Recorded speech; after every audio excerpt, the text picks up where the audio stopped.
Yo les gars, aujourd'hui on se retrouve sur une nouvelle vidéo sur ma chaîne.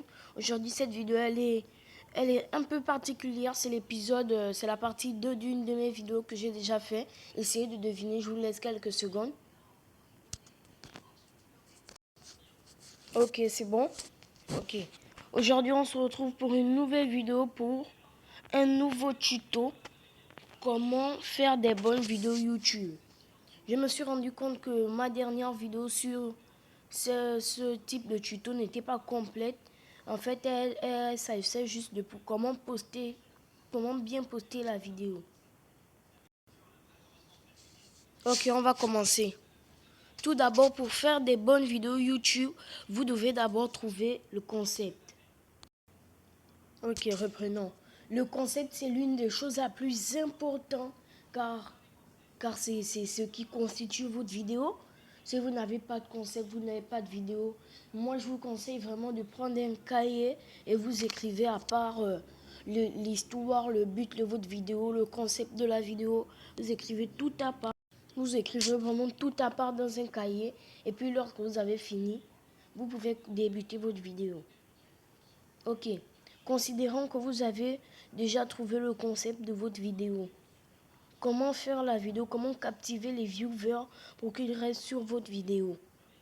Comment captiver les viewers pour qu'ils restent. Ok, reprenons.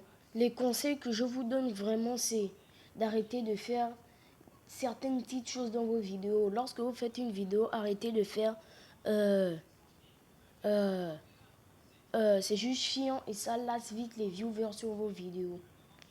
Ça les lasse vite, vous réfléchissez trop et eux, ils n'aiment pas ça, ça les ennuie. Ne faites plus ça parce que c'est très agaçant. C'est très agaçant d'écouter ton youtubeur faire alors qu'il est au plein milieu d'une vidéo. Ok. Imaginons que vous avez déjà fait votre vidéo, vous avez appliqué tous les conseils pour captiver les viewers sur votre vidéo. Qu'est-ce qu'il faut faire après? Il faut forcément la poster. Imaginez que vous êtes en train de poster la vidéo et là on vous demande le titre. Lorsque vous postez la vidéo, on va forcément vous demander le titre. Ok. Le titre, c'est l'une des choses c'est la chose la plus importante de le postage de votre vidéo. Voilà pourquoi il doit être facile à comprendre pour vous comme pour les viewers qui le regardent. C'est le sous-titre, c'est le titre qui va donner la définition de votre vidéo et qui va inciter les viewers à cliquer dessus. Ok. Imaginons que vous avez trouvé votre titre. Ok. Qu'est-ce qui pousse encore les viewers à cliquer sur vos vidéos? Je vous laisse quelques secondes. 1, 2 et 3. C'est bien sûr la miniature. Une fois qu'ils voient la miniature, ils doivent savoir de quoi votre vidéo parle. La miniature, c'est l'une des choses la plus importantes. Car lorsque le viewer va faire sa recherche, selon la miniature, il doit trouver ce qu'il recherche. Ok. La miniature d'une vidéo doit obligatoirement être facile de compréhension. Par exemple, si vous faites une vidéo où vous dites comment gagner de l'argent, votre miniature doit forcément parler d'argent ou vraiment oui, elle doit forcément parler d'argent. Si c'est une vidéo Minecraft 100 jours, votre miniature doit montrer 100 jours Minecraft pour que le viewer qui fait cette recherche soit intéressé. Car c'est ce qui va attirer l'intention des viewers sur votre vidéo. Ok les gars, on arrive déjà à la fin de cette vidéo. J'aimerais vous dire quelques petits points à obligatoirement ne jamais oublier sur vos vidéos. Premier point, nous avons le son. Le son doit être très important car si vous avez un son éclaté, les viewers ne comprendront pas ce que vous direz. Ils ne comprendront rien. Donc c'est pour ça que n'hésitez pas à investir sur un bon micro. Vous n'êtes pas forcément obligé car le micro de votre téléphone, il est déjà très bien. Il est déjà très bien pour faire des vidéos, mais si vous avez l'ambition, n'hésitez pas à investir dans un bon micro. Le deuxième point est l'éclairage. Vous devez forcément avoir un bon éclairage.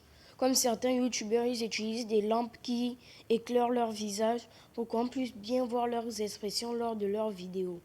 L'éclairage est vraiment important, donc n'hésitez pas à investir dans quelques petites lampes ou même ou même des LED, ça peut aller. Du temps qu'on voit bien votre visage, c'est ça l'important. Les viewers doivent voir votre expression. Votre expression va vraiment faire le but de la vidéo. Ok. Nous allons attaquer le troisième et le dernier point, c'est le cadrage. Quand vous faites une vidéo, vous n'allez pas venir vous mettre à gauche de l'écran et le laisser tout droit. Non, ça, c'est une des choses à ne jamais faire. Vous devez forcément, obligatoirement être placé au centre de l'écran. On doit avoir un visuel central sur votre visage, ok. Vous devez être placé au centre de l'écran. Et si vous bougez beaucoup, il y a certaines applis de montage qui servent à cadrer sur une partie de votre visage et vous pouvez les utiliser. Les applis ici, je les mettrai dans un prochain short car ce n'est pas, sont pas faits pour cette vidéo. Et si vous ne voulez pas manquer ce short, n'hésitez pas à vous abonner, à liker et activer la cloche de notification pour ne manquer aucune de mes vidéos à la sortie. Ok les gars, c'est déjà la fin de cette vidéo. J'espère que le petit tuto vous aura plu et les conseils vous auront plu. On se retrouve dans une prochaine vidéo sur ma chaîne. À plus dans un prochain short ou dans une prochaine vidéo.